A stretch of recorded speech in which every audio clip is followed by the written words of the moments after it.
Hello and welcome. Now, I'm not gonna lie, I have kind of been procrastinating on doing today's video project. Slightly intimidated, not sure where that came from. It's been a while since I felt that way, but you know, the perfectionism, procrastination popped up again. We're gonna brush it aside and push forward because it is time to redo some nightstands. And let me tell you, it was a task getting these nightstands. I actually started looking for them probably at least a full month before I knew I wanted to start working on the project, because I knew I wanted to thrift something, and you know, when you're thrifting you may or may not find what you're looking for. I'm usually pretty lucky and I can find something to work with. But the weeks were going by, I was having no luck. Mr. Psychopomp and I finally took a day that we were just hitting thrift store after thrift store after thrift store. And like, we saw a filing cabinet and I was like, oh, you know, maybe that's something to keep in mind, is some filing cabinets. Moved on, went again and again. Finally at the last store, I saw another filing cabinet that looked like the first one that I had commented on. It was $9, so I was like, grab it, and tomorrow we'll go back to the other thrift store and see if that first filing cabinet was still there. And I had a feeling it would be, just because I go to that thrift store pretty frequently and the furniture doesn't move super fast there. Sure enough, went back the next day and it was there. But so were the actual nightstands that we're going to be working on. Let's take a look. Alright, so here are our nightstands. And it was pretty cool that I found a matching pair, and they are mirrored. They spin, and I think they're meant to do that because they both do it. I don't know, I'm not sure what all that's about, but they're in pretty good shape. The doors open pretty nicely, and the drawers all pull out pretty well too. So I'm very happy with like that conditioning. They are scratched up. They definitely need the TLC we're about to put into them, but yeah, we've got a pretty solid basis to go off of. Let's talk about the plan. So these are gonna get, of course, painted black. But then I want to try out a new technique that I haven't done before, but I've been seeing a lot on Pinterest. I'm on Pinterest all the time. That's where a lot of my inspiration comes from. Anyways, I want to try raised stenciling. I have plans to do it on a larger scale on my dresser in the bedroom, but I thought it might be nice to test it out on something small first, and that way if it does not go well, it's not on something that's a massive commitment. I can regroup before then. So yes, black with probably gold raised stencil. It's kind of the theme that I seem to have decided on in the bedroom. The knobs, they're not terrible, but they definitely don't match the aesthetic, so I am going to change out the hardware. And the hardware that I have, which we'll get into later, I have the option of doing knobs up here, but I kind of like the idea of doing like a proper pole, like yeah, like I guess just a pole handle thing, the rounded ones.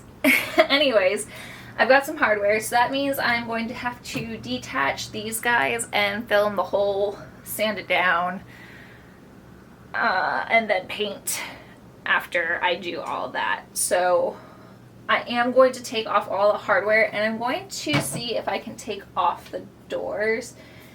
It looks like it just is on like a little bracket that's screwed into, so I don't think that'll be hard. It'll be easier to sand it down off of the rest of it anyways. And I already tested, and the drawers come out pretty easily. A little trickier to get them back in, but yeah, see, I have to make sure that they don't catch on the inside. Anyways, they do come in and out easily, so that'll be easier for the painting process, and it just looks cleaner when you actually take the things apart. Yeah, and then the last step will be covering up these ugly bits. It's some sort of textured like plastic. I'm thinking what I might do is go to the scrapbook section of a craft store and see if there's anything that's like a cool pattern, particularly if there's something maybe purple and blue, and then maybe do some sort of accents on it, but something inlaid in here for sure. So that's the game plan, and I guess the only thing left to do is get to it.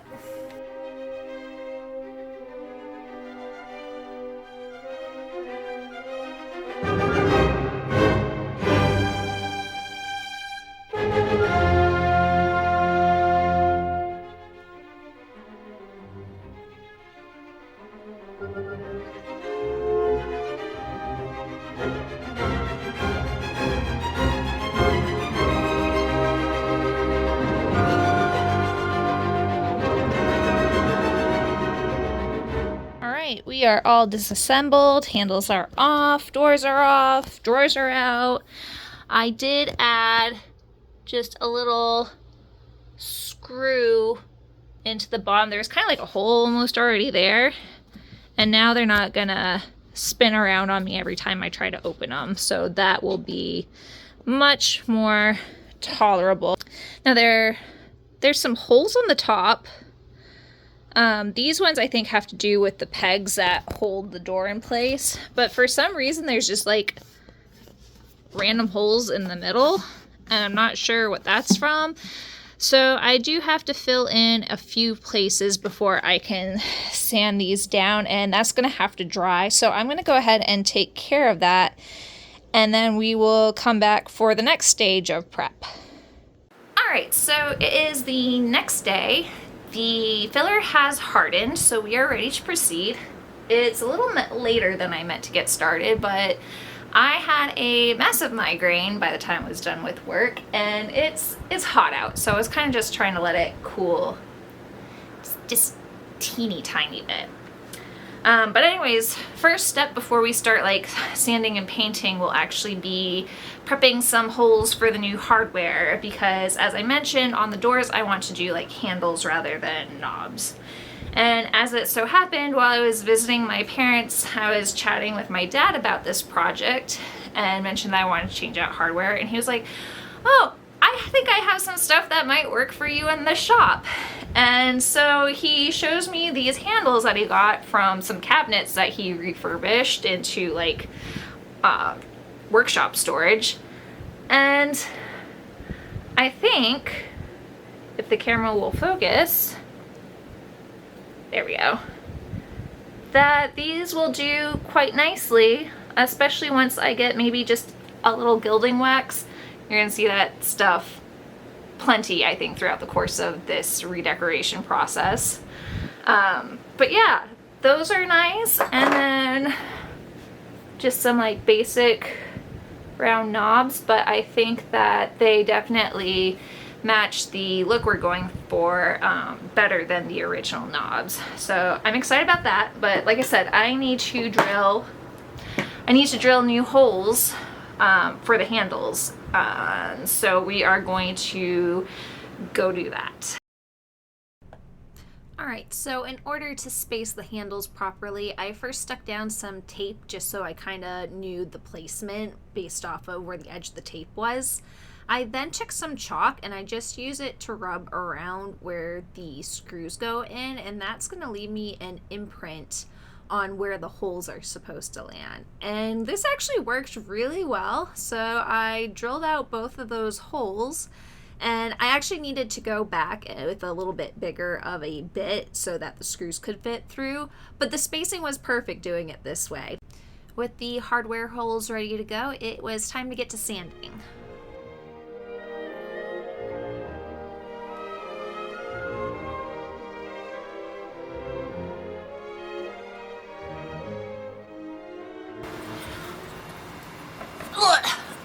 Alright, so we're not trying to strip off too much. I just want to give it some grips of the paint sticks. The filler has a little like bubble hole in it. So I may just do one more carefully placed coat and let that dry before I paint. I haven't decided yet. I might just... Yeah, I think I'm gonna do that just because it's starting to get dark and I probably am not gonna paint tonight, just get everything sanded and wiped down real good. So that way it'll have time to dry again. And then if I need to hit it with the sander lightly, I'll do that. But no, look, the holes, I already tested the handle in it and I am super happy it worked the way I thought it would. So yeah, we are making progress. I'm gonna keep sanding and we'll come back when it's time to paint.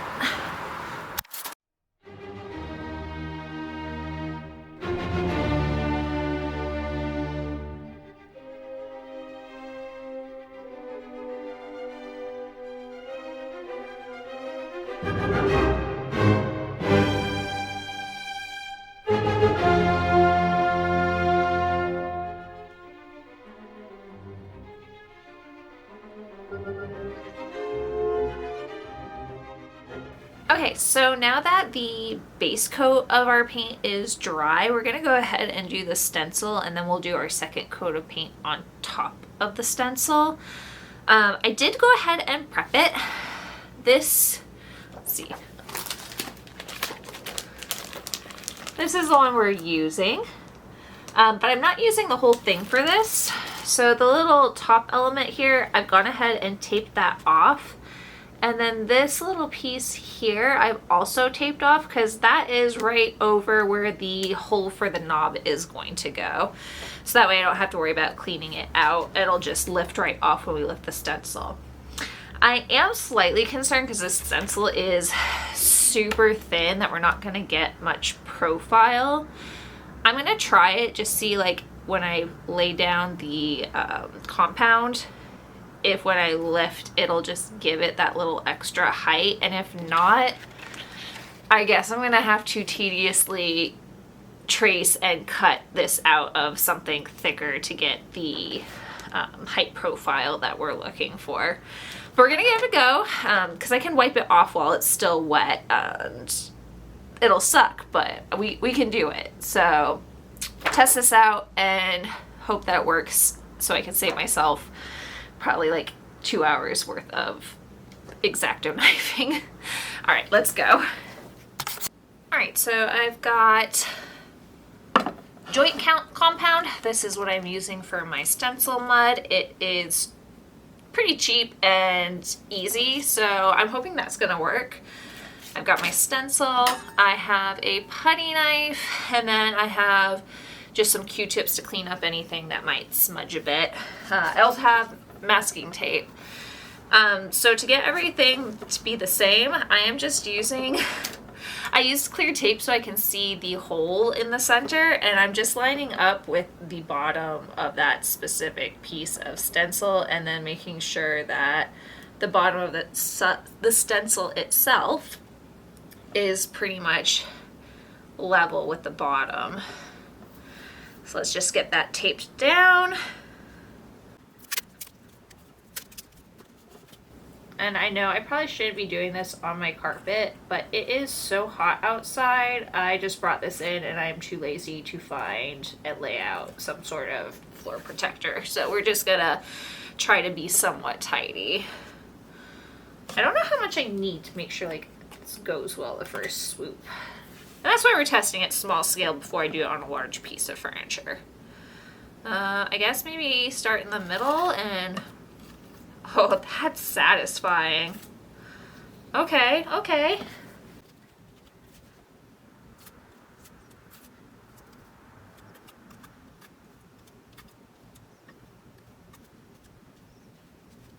Okay. I think that looks pretty even. Like I said, I'm kind of trying to leave it just a little bit of height.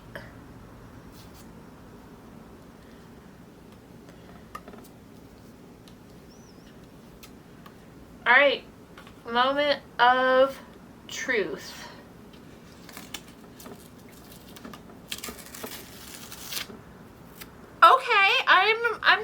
about that. That's actually more height than I was anticipating. All right, I'm actually just gonna roll with that. I gotta figure out how to clean this off now without making a huge mess. But yeah, I'm just gonna, let's see, clean up this little spot here.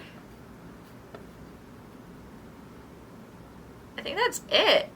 Everything else, like, it doesn't have to be perfect because it's gonna kind of have an old antique-y sort of vibe anyways. All right, let me just gently tip this. Ah! Okay, so now we just gotta do this 3 more times. So like I said, I'm gonna figure out what I need to do to get this stencil situated for the next one.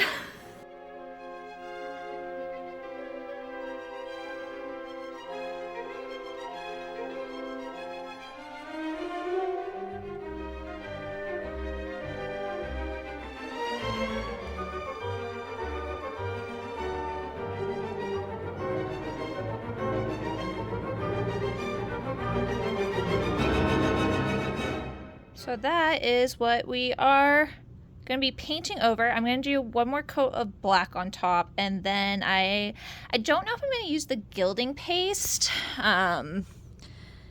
It's really raised, and I don't know if I want to use the gilding paste or just some gold paint on the stamp. So I'm going to go ahead and just coat it in black, and then we'll go from there.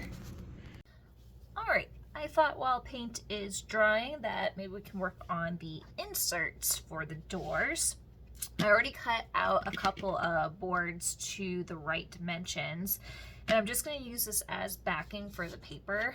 That way it's a little bit sturdier when I try to insert it. I've got a couple of papers that I'm going to layer. For the background, I've got this really cute little skull and bat design.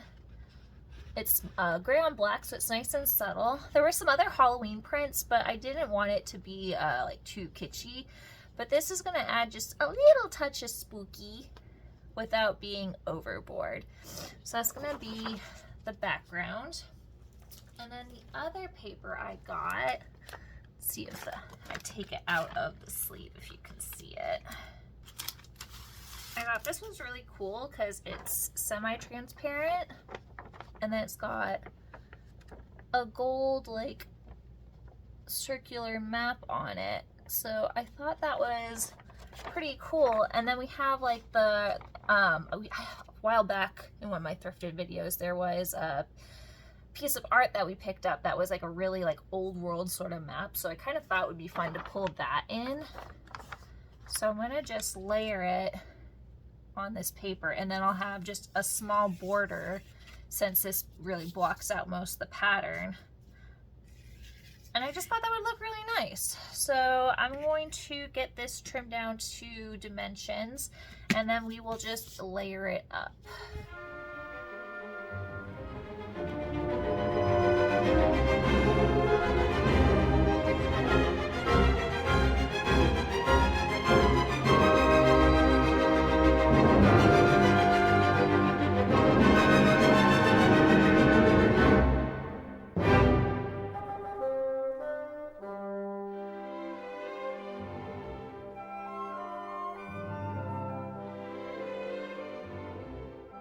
So I did end up doing another coat of paint on the drawers. I thought that it could just use a little more coverage, but that is now dry, and I am going to stick with the gilding wax.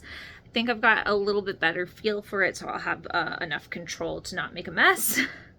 I have glued together the pieces of paper for the inserts. I'm a little worried just because the like sort of slightly see-through paper did not like the glue, and it wants to curl and bubble, and we'll just see how it looks when it's dry.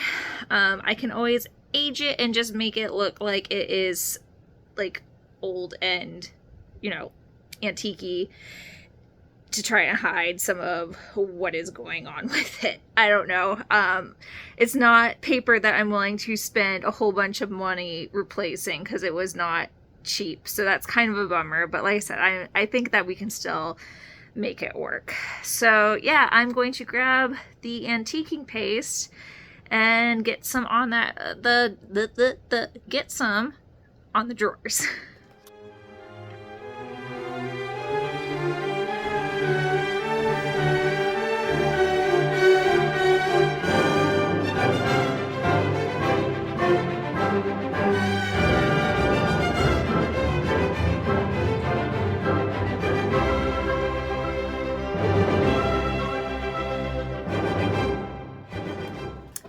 Alright, I think you get the gist of it. I'm sure by the end of this series, everyone, including myself, is going to be sick of seeing gilding on stuff.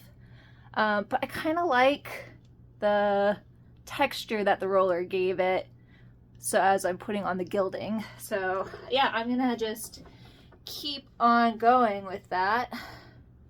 Do I have a smudge on my... No, it's just this weird sheen on my leggings.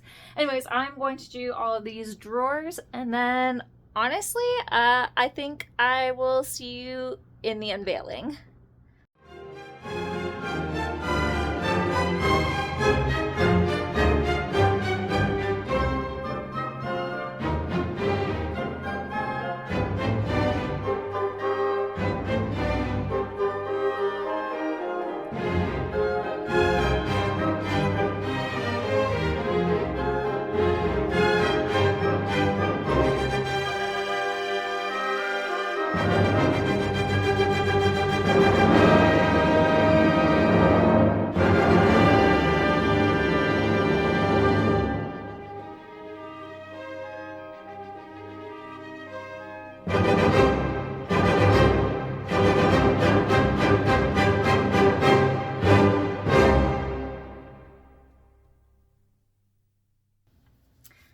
Here they are. I'm actually really happy with how these turned out. Definitely the drawers. That's probably my favorite part. I think that raised stencil detailing just really just added so much to it. Probably the one thing that I'm not quite as thrilled about is the inserts, just because the paper, it wrinkled and it had the glue make contact with it, and I mean, there's probably things I could have done differently, but at that point it was already a lost cause. So I just pivoted and I gave them like a nice aged look, and I think it works for the piece. And I just use like double-sided mounting tape to put them in there, so if I want to change them out down the road, I can easily do so.